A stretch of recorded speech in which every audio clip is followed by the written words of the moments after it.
السلام علیکم، میں ہوں یعقوب براہوی۔ بحیثیت انسان ہماری خواہشات اور ہابیز ان گنت ہیں۔ میں اپنے بارے میں بتاؤں تو کئی شوق میں نے بھی پال رکھا ہے۔ ان میں سے ایک گزشتہ کم و بیش 1.5 اشروں سے سلسلہ کبربیہ حمدانیہ کے تاریخی و علمی آثار کی تلاش میرا فیورٹ مشغلہ ہے۔ آج ہم حضرت امیر کبیر سید علی حمدانی سے متعلق افغانستان کے صوبہ بدخشاں میں ایک تاریخی مقام ہے، اس کے بارے میں افغان ٹی وی چینل کا ایک رپورٹ ہے، بہت ہی خوبصورت۔ وہ افغان دری فارسی زبان میں ہے۔ وہ ویڈیو اور اس ویڈیو میں جو وائس اوور ہے اس کا مفہوم آپ کے سامنے پیش کرنے کی کوشش کرتا ہوں، ملاحظہ فرمائیں۔ مردوم خیز سرزمین بدخشاں کی تاریخ بہت قدیم ہے۔ یہ خطہ صوفیوں اور ولیوں کی سرزمین ہے۔ اس مٹی نے بڑے بڑے صوفیاء و علماء کو جنم دیا۔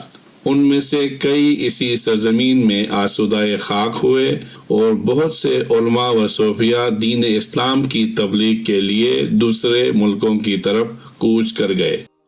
ہمارے بزرگ کہتے ہیں کہ یہ مسجد 700 سال قبل میر سید علی حمدانی نامی ایک عظیم بزرگ نے تعمیر کیا ہے۔ کہا جاتا ہے میر سید علی حمدانی ہندوستان کے راستے ایران سے آئے تھے۔ یہ چنار کا درخت بھی اسی نے لگایا ہے۔ یہ مسجد اور چنار کا درخت اس ولی کامل کی نشانی ہے جو 700 سال گزرنے کے باوجود ابھی تک سرسبز و شاداب ہیں۔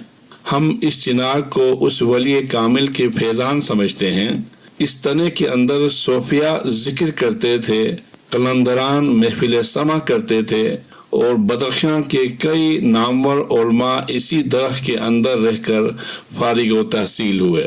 ہاں، یہ سچ ہے، یہ چنار کا درخت میر سید علی حمدانی نے لگایا ہے اور یہ مسجد بھی اسی نے بنایا ہے۔ وہ برستہ ہندوستان ایران کے شہر ہمدان سے آئے تھے۔ کچھ لوگوں کا کہنا ہے کہ وہ گیلان سے آئے تھے، لیکن ان کی بات درست نہیں ہے، چونکہ آپ دیکھیں نا، ان کے نام کے ساتھ حمدانی لکھا ہے تو یقیناً وہ ہمدان کے ہی ہوئے نا۔ ان کے ساتھ اور بھی کئی مشائخ آئے تھے، ان میں سے ایک نام شیخ بہاؤالدین بالاگردی ہے، جن کے نام پر بدخشاں میں ایک ضلع بھی ہے۔ اتفاق کی بات ہے کہ آج ضلع بہاؤالدین کے باسی شیخ بہاؤالدین بالاگردی کا عرس منا رہے ہیں۔ اس چنار کے تنے کے اندر جو کمرہ نما جگہ ہے، باہر سے چھتری کی طرح ہے، اندرونی زمین دیکھنے میں ایک قبر کی تعویذ کے مانند ہے۔ ماضی قریب میں یہ جگہ ہمارے علاقے کا مدرسہ تھا۔ اس کے اندر بیک وقت 40 سے 50 طلباء بیٹھنے کی گنجائش ہے۔